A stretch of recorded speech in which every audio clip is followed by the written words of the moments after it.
Hey everyone, it's Brooke, and I'm going to do my second February book haul. This is I'm going to go ahead and call it my birthday book haul, although there's a hodgepodge of things, but it all was stuff ordered and purchased around my birthday, so we're just going to go with it. Most of this stuff I did not pay for myself. I got a $50 gift card from my parents for my birthday, and I got an $80 credit to Amazon, so $130 of book buying money and a couple of other little things that I will get into as we come to them. The first book I'm going to show you is N.K. Jemisin's The Fifth Season. This is the first book in her Broken Earth series. I don't know how many books are going to be. I know the second one comes out in August. I do have another book by N.K. Jemisin that I have not read yet, but it gets mixed reviews, whereas this one gets so many raves. And I thought if I started with a mixed review one, I might never make it here, and I want to make it here. So I'm going to start with this one first. It's science fiction, and it says in the back, a season of endings has begun. It starts with the great red rift across the heart of the world's sole continent, spewing ash that blots out the sun. It starts with death, with a murdered son and a missing daughter. It starts with betrayal, the long, dormant wounds rising up to fester. This is the stillness, a land familiar with catastrophe, where the power of the earth is wielded as a weapon, and there is no mercy. This is something I really, really desperately want to read. I don't read a lot of science fiction, but for some reason, this book and everything that everyone's been saying about it just has me excited, so I've hyped it up in my head, yeah. The next book is completely the fault of Mercedes, and I have meant to buy this for years, and I'm just now getting around to it. I will link her book review of this in the down bar. I'm not going to say much more about it because I think she will sell it to you better than me giving you a quick blurb. And that is The Danger of Proximal Alphabets by Kathleen Alcott. I was going to buy Kathleen Alcott's newest book, and then I was like, you know what? No. I have wanted this one for so long that I need to go ahead and start here first. And I've read the first couple pages, and the prose completely sucked me in. So y'all go watch Mercedes' review and then buy the book. Or go to the library. Next, I picked up a book that I've been seeing everyone pick up because the paperback is gorgeous, and that is Kelly Link's Get in Trouble. This is her newest short story collection. It came out in paperback recently, February, I'm pretty sure, and I picked it up immediately. It's Kelly Link. I read her first short story collection last year, Stranger Things Happen, and really enjoyed it. It's actually one of the books I read in 2015 that I find myself thinking about the most. So this was a no-brainer. The cover is just beautiful. I will say, if I love this though, I'm going to have to buy a different copy because it's not glued together very well, which is disappointing, but you know, can't always win these battles.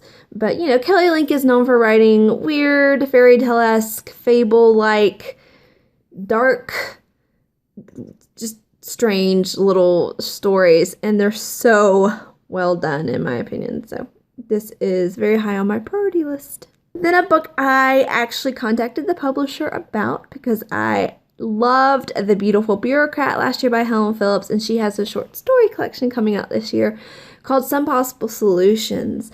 That's it. I love The Beautiful Bureaucrat, so I'm excited to continue reading whatever she writes. And this says it's a spine-tingling new collection from the wickedly funny Helen Phillips, in which she presents a surprising series of what-ifs about our fragile human condition. It is also high on my list, but it doesn't come out until May, so I'm going to try to hold off until May. At the very least, I won't be fully reviewing this until closer to the release date, but y'all should go ahead and put it on your pre-order list or check in with your library and make sure they're going to have a copy, because Helen Phillips she's becoming one of my favorite writers. And then I picked up or got my Book of the Month Club selection. This is a book that I would not normally have picked up for myself, but I am excited to read it, and that is Ed Tarkington's Only Love Can Break Your Heart. This is sort of a family saga. It's set in the South. The author, Ted Tarkington, is very much a Southerner, which intrigues me, being a Southerner myself. It takes place in Virginia. I think it starts off with two brothers growing up in the 70s.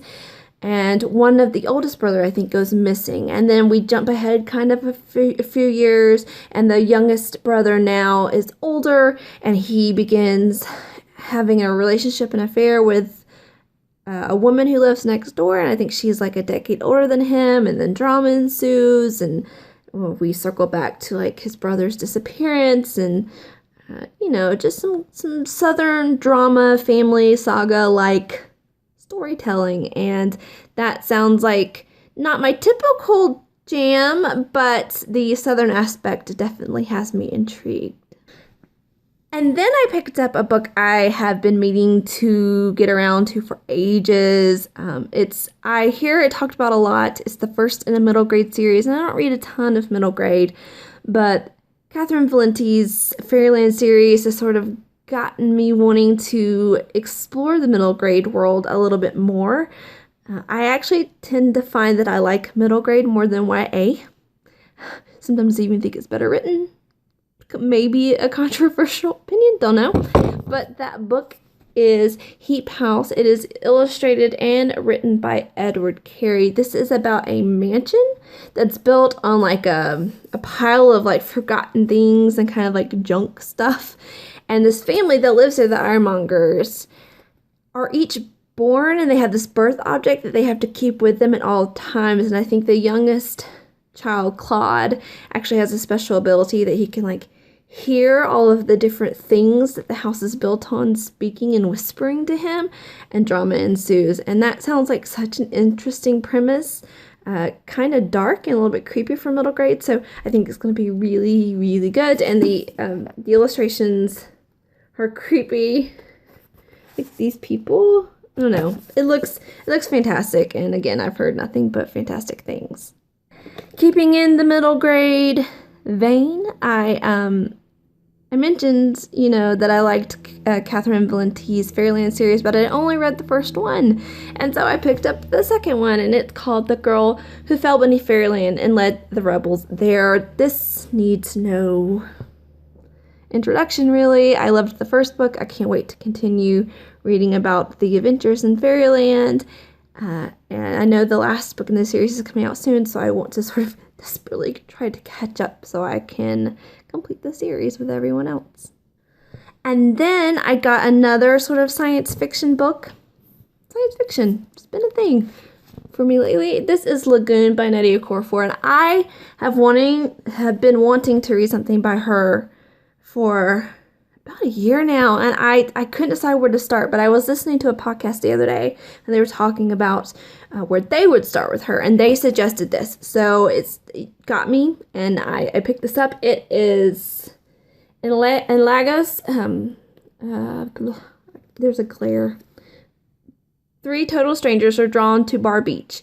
A marine biologist, a rapper famous throughout Africa, and a troubled soldier are brought together when an alien ship lands in the ocean, causing a tidal wave that will transform them and change the world.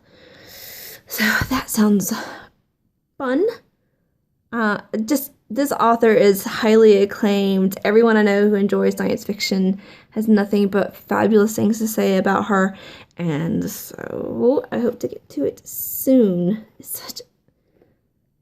Look at that glare. Anyway, yay! And finally, a book that I got because my lovely geeky girls in my in real life book club have decided to touch or just dip our toes into the Star Wars literary universe, and so we decided to pick up Claudia Gray's Lost Stars. So clearly this is a book in the currently accepted Star Wars canon. It's actually considered YA, and I think it's mostly a romance story. It says on the back, the reign of the Galactic Empire has reached the outer rim planet of Jelucan? where aristocratic Thane Kyrell and rural villager Sienna Rhee bond over their love of flying. Enrolling at the Imperial Academy is nothing less than a dream come true for both of them. But Thane sours on the dream when he sees firsthand the horrific tactics the Empire uses to maintain its ironclad rule. And so I think this is going to be sort of a where one's going to be on the side of the Empire, one's going to be on the side of the rebellion, and like, will their friendship or like budding romance be able to survive that clash? And we've read a lot about this, The Girls and I, and it really gets the best reviews of any of kind of the new canon. No matter who's reading it, men, women, old, young, they think this is really the best done story so far within the new universe, and that has me excited because I'm a little bit trepidatious at being sort of a YA romance, but we will see. I'm excited. I think it will be a really fast read, and it will be fun to chat about with the girls. So that's me done. I will be back again for the second part of this haul, which is all the comics I got for my birthday-ish. See you guys next time.